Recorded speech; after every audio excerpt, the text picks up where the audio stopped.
dear students. This is Sushma of Botany Department from Sir CRR College for Women. We are learning about the topic Gingiber officinalis from the paper Pharmacognosy and Phytochemistry of Unit 2. So, what is the botanical name and family? The botanical name includes genus Gingiber, species officinalis, and also called officinale in some regions. The family includes Gingiberaceae. The common name is ginger, vernacular name alum, and dried one is called sonti. The biological source is a rhizome of the plant. Botanical description: a slender perennial rhizomatous herb with leafy stem. Flowers are yellowish green in dense cone-like spikes. Fruits oblong with globose seeds. So botanical డిస్క్రిప్షన్లో plant ఎలా ఉంటుంది అంటే ఇది స్లెండర్గాను perennial every year ఇన్ఫ్లోరసెన్స్కి చూపిస్తుంది. Rhizomatous herb అంటే rhizome ఉంటుంది, herb అంటే చాలా చిన్నగా ఉంటుంది ప్లాంట్, లీఫీ స్టెమ్, లీవ్స్ చాలా క్లియర్గా కనిపిస్తాయి, ఎక్కువగా కనిపిస్తాయి స్టెమ్కి. ఆ ఫ్లవర్స్ అన్నీ కూడా ఎల్లోయిష్ గ్రీన్ కలర్లోను స్పైక్ ఇన్ఫ్లోరసెన్స్ కనిపిస్తుంది, దాన్ని డెన్స్ కోన్ అని చెప్తున్నాము. ఫ్రూట్స్ అన్నీ అబ్లాంగ్, సీడ్స్ గ్లోబోస్గా ఉంటాయి. రైజోమ్ వచ్చేసి సింపోడియల్లీ బ్రాంచ్డ్ అని చెప్తున్నాము, హారిజెంటల్గా ఇది గ్రో అవుతుంది రైజోమ్. సో దాన్ని రేసెస్ ఆర్ హ్యాండ్స్ అని చెప్తున్నాం. The surface is marked with circular closely placed leaf scars and small circular root scars at places clearly visible on rhizomes. So surface అంతా కూడా ఎలా మార్క్ అయి ఉంటుందంటే క్లోజ్లీ ప్లేస్డ్ లీఫ్ స్కార్స్ అనేవి కనిపిస్తాయి, అలాగే రూట్ స్కార్స్ కూడా ఉంటాయి, రైజోమ్స్ మీద క్లియర్గా విజిబుల్ అయి ఉంటాయి. The drug is aromatic in odour and pungent in taste. So drug వచ్చేసి ఎలా ఉంటుందంటే ఆరోమాటిక్ ఆర్డర్ కలిగి ఉంటుంది, టేస్ట్ వచ్చేసి pungent. Here we can see the plant of zingiber officinalis.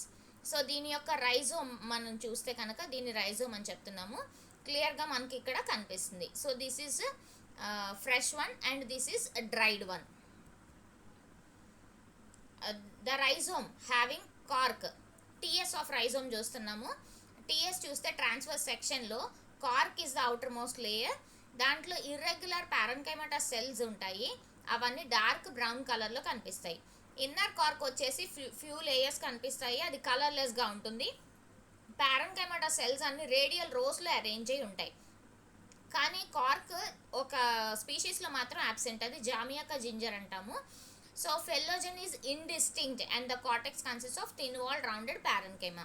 So phellogen అనేది ఇక్కడ కనిపించదు, అలాగే కార్టెక్స్ వచ్చేసి దాంట్లో thin wall round parenchyma cells ఉంటాయి, దాంట్లో ఇంటర్ సెల్యులార్ స్పేసెస్, దాంతో పాటుగా స్టార్చ్ గ్రెయిన్స్ అబెండెంట్గా కనిపిస్తాయి. స్టార్చ్ గ్రెయిన్స్ అన్నీ సింపుల్గాను ఓవేట్ శాక్ షేప్డ్లో ఉంటాయి, చాలా వరకు ఎల్లోయిష్ బ్రౌన్ ఓలియోరెజిన్ క్రిస్టల్స్ కనిపిస్తాయి. దాంతోపాటు కొల్లాటరల్ ఫైబ్రోవాస్కులర్ బండిల్స్ మనం చూడొచ్చు. ఓకే, సో ఎండోడర్మిస్లో ఇది క్లియర్గా ఉంటుంది, ఎండోడర్మిస్ డిస్టింక్ట్గా కనిపిస్తుంది, కానీ స్టార్చ్ గ్రెయిన్స్ అనేవి అందులో యాబ్సెంట్. అండ్ అంతేకాకుండా ఎండోడర్మిస్తో పాటు ఇలాంగేటెడ్ సెల్స్ కనిపిస్తాయి, దాంట్లో సియోబరిన్ అనే సబ్స్టెన్స్ ఉంటుంది. మనం ఇప్పటివరకు లిగ్నిన్ చదువుకున్నాము, సియోబరిన్ చదవలేదు. లిగ్నిన్ సియోబరిన్ రెండు కూడా సెకండరీ మెటబలైట్ లాంటి సబ్స్టెన్సెస్. సో సియోబరిన్ అనేది ఎండోడర్మిస్లో కనిపిస్తుంది, వాటిని సియోబరైజ్డ్ సెల్స్ అని చెప్తాము. Just below the endodermis, the ground tissue has a ring of narrow zone of vascular bundles and not fibrous. So ఎండోడర్మిస్కి కింద కొంత గ్రౌండ్ టిష్యూ ఉంటుంది, దానికి ఒక రింగ్ ఉంటుంది, ఆ రింగ్లో చిన్న narrow zone of vascular bundles కనిపిస్తాయి, అవి ఫైబ్రస్ కాదు. Parenchymatous ground tissue contain rich starch, oleoresin and fibrovascular bundles. So parenchymatous టిష్యూలో చాలా స్టార్చ్ రిచ్గా ఉంటుంది, ఓలియోరెజిన్ సెల్స్ ఉంటాయి, ఫైబ్రోవాస్కులర్ బండిల్స్ కూడా ఉంటాయి. సో ఫ్లోయం చాలా వెల్ డెవలప్డ్ అని చెప్తాం ఇక్కడ, ఎందుకంటే సీవ్ ఎలిమెంట్స్, జైలంలో వెజల్స్, ట్రాకిడ్స్ ఉంటాయి, బట్ లిగ్నిన్ యాబ్సెంట్, ఎందుకంటే సియోబరిన్ ఉందని చెప్పుకున్నాం ఎండోడర్మిస్లో. నెక్స్ట్ ఫైబర్స్ అన్నీ కూడా అన్లిగ్నిఫైడ్ అని చెప్తున్నాం, because lignin absent. Fitted and septate, so అది పిట్టెడ్ అమ్మ, పిట్స్ ఉంటాయి. So here we can see the transfer section of rhizome. This is cork, which is outermost layer, that is differentiated into outer cork and inner cork, whereas cortex is present. ఇక్కడ ఫెల్లోజెన్ absent అని చెప్పాము. కార్టెక్స్లో in between ఓలియోరెజిన్ cells మనం చూడొచ్చు. So కార్టెక్స్లో starch grains ఉంటాయి, ఫైబ్రోవాస్కులర్ bundles in between అక్కడక్కడ, దాంతోపాటు ఓలియోరెజిన్ సెల్స్ని, ఫైబర్స్ని మనం గుర్తుపట్టచ్చు. and below the cortex there is a stellar region which is having xylem and phloem for the conduction of water and minerals along with the food material. So ఇక్కడ endodermis కనిపిస్తుంది. Endodermis అనే లేయర్లో సోబ్రిన్ ఉంటుంది కాబట్టి వాటిని సోబరైజ్డ్ సెల్స్ అంటాము. xylem having vessels and tracheids, whereas this is called ground tissue having parenchyma cells with some intracellular spaces. So phloem is well developed. Clear? The powder microscopy. Powder is pale yellow to cream in color with aromatic odor and pungent taste. So powder వచ్చేసి pale yellow కలర్లో ఉంటుంది, cream కలర్లో అయినా ఉండొచ్చు. దీనికి aromatic odor and pungent taste రెండు ఉంటాయి. మైక్రోస్కోపిక్గా examine చేస్తే దీంట్లో అబండెంట్ స్టార్చ్ గ్రెయిన్స్ ఉంటాయి, సింపుల్గా ఉంటుంది అండ్ డిస్టింక్ట్ ఎక్సెంట్రిక్ హైలం. సో హైలం అనే రీజియన్ మనం ఓవ్యూల్ స్ట్రక్చర్లో క్లియర్గా చూడొచ్చు ఎంబ్రియో ఫార్మేషన్ అప్పుడు. ఫర్టిలైజేషన్ చదివేటప్పుడు ఈజీగా కనిపిస్తుంది. సో ఇక్కడ డిస్టింక్ట్గా హైలం అనే స్ట్రక్చర్ కనిపిస్తుంది, ఇప్పటి వరకు మనం చూడలేదు. జింజిబర్లో ఈజీగా రికగ్నైజ్ చేయొచ్చు. ఫైబర్స్ అన్నీ కూడా లార్జ్గా ఉంటాయి, pitted, slightly lignified. So lignin absent అన్నాము ఎందుకంటే మైక్రోస్కోపిక్ స్ట్రక్చర్లో ట్రాన్స్ఫర్ సెక్షన్లో కనిపించదు. అదే పౌడర్ లిగ్నిఫైడ్ కాబట్టి పౌడర్ మైక్రోస్కోపీలో మనం లిగ్నిన్ చూడొచ్చు. With or without attached cells of reticulate thickening. So ఇక్కడ రెటిక్యులేట్ థిక్నింగ్తో వెజల్స్ కనిపిస్తాయి, కొన్నిసార్లు విత్ వెజల్స్ ఉంటాయి, కొన్నిసార్లు వితౌట్ వెజల్స్ ఉంటాయి. ఇది powder microscopy. Okay, so oleoresin cells are ovoid, spherical and cork cells polygonal in surface area and thick walled. oleoresin cells వచ్చేసి ovoid షేప్లో ఉంటాయి, స్పెరికల్గా ఉంటాయి. కార్క్ సెల్స్ అన్నీ పాలీగానల్గా ఉంటాయి సర్ఫేస్ వ్యూలో చూస్తే, అలాగే థిక్ వాల్డ్ కలిగి ఉంటాయి. So here we can see the powder microscopy having epidermis, the cork cells, parenchyma with some starch grains. These are the fragments of parenchyma with oleoresin cells. The parenchyma cells are having a wrinkled walls, whereas these are starch granules and calcium oxalate crystals. Some are having unicellular trichomes. These are xylem isolated vessels. These are isolated trichomes and isolated fibers. And what are the chemical constituents present in the ginger? Ginger contains 1 to 2% of volatile oil, 5 to 8% of pungent resinous mass and starch. So volatile oil దేనికి మనకి responsible అంటే aromatic ఓడర్. మనం ginger చూడగానే మనకి aromatic smell తెలుస్తుంది. So volatile ఆయిల్లో తీసుకుంటే ఇంకా ఆరోమాటిక్ ఓడర్ క్లియర్గా తెలుస్తుంది. రైజోమ్లో ఎసెన్షియల్ ఆయిల్ ఉంటుంది, దాంట్లో మోనోటర్పిన్స్ ఉంటాయి, సెస్క్విటర్పిన్స్ కూడా ఉంటాయి. సో అవి ఎగ్జాంపుల్ చెప్పచ్చు, సెస్క్విఫిలాండ్రిన్ ఒకటి, బీటా బిసోబెలిన్ ఒకటి, ఇవి రెండు క్లియర్గా కనిపిస్తాయి సెస్క్విటర్పిన్స్. సో పంజెంట్ ప్రిన్సిపల్ ఎందుకు వస్తుంది అంటే జింజరాల్స్ అనే డెరివేటివ్స్ ఉంటాయి, దాంతోపాటు ఫినాలిక్ కీటోన్ డెరివేటివ్స్ని కూడా మనం చూస్తాం. కొన్ని కెమికల్స్ కూడా కనిపిస్తాయి, అవి జింజరనాన్స్ ఏ, జింజరనాన్స్ బి, జింజరనాన్స్ సి, వాటితో పాటు జింజర్ డయోల్స్ అండ్ జింజర్ డయోన్స్, ఇవన్నీ కూడా కెమికల్ కాన్స్టిట్యూయెంట్స్. సో జింజర్లో చూస్తే చాలా వరకు కెమికల్ కాన్స్టిట్యూయెంట్స్ ఎక్కువగానే ఆల్కలాయిడ్స్ కనిపిస్తున్నాయి. So those structures include 6 gingerol.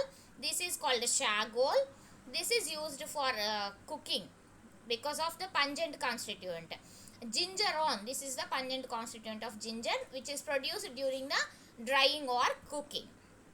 So pharmacology, ఈ జంజరాల్ కానీ షాగోల్ కానీ ఎందుకు ఉపయోగపడుతుందంటే it suppresses gastric contractions. So అల్లం ఎందుకు ఉపయోగిస్తున్నాము, డైజెషన్ ఈజీగా అవ్వటానికి. సో గ్యాస్ట్రిక్ కాంట్రాక్షన్స్ని తగ్గిస్తుంది.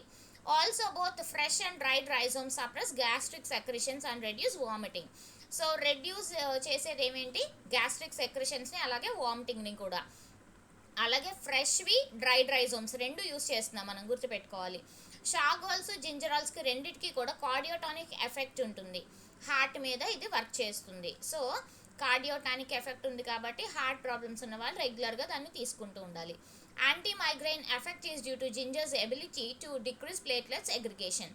సో దీనికి యాంటీ మైగ్రైన్ ఎఫెక్ట్ కూడా ఉంటుంది జింజర్కి, అందువల్ల మైగ్రైన్ ఉన్న వాళ్ళు కూడా రెగ్యులర్గా జింజర్ తీసుకుంటూ ఉంటే it is having the ability to decrease platelets aggregation and thus migraine తగ్గించే ఛాన్సెస్ ఉంటుంది.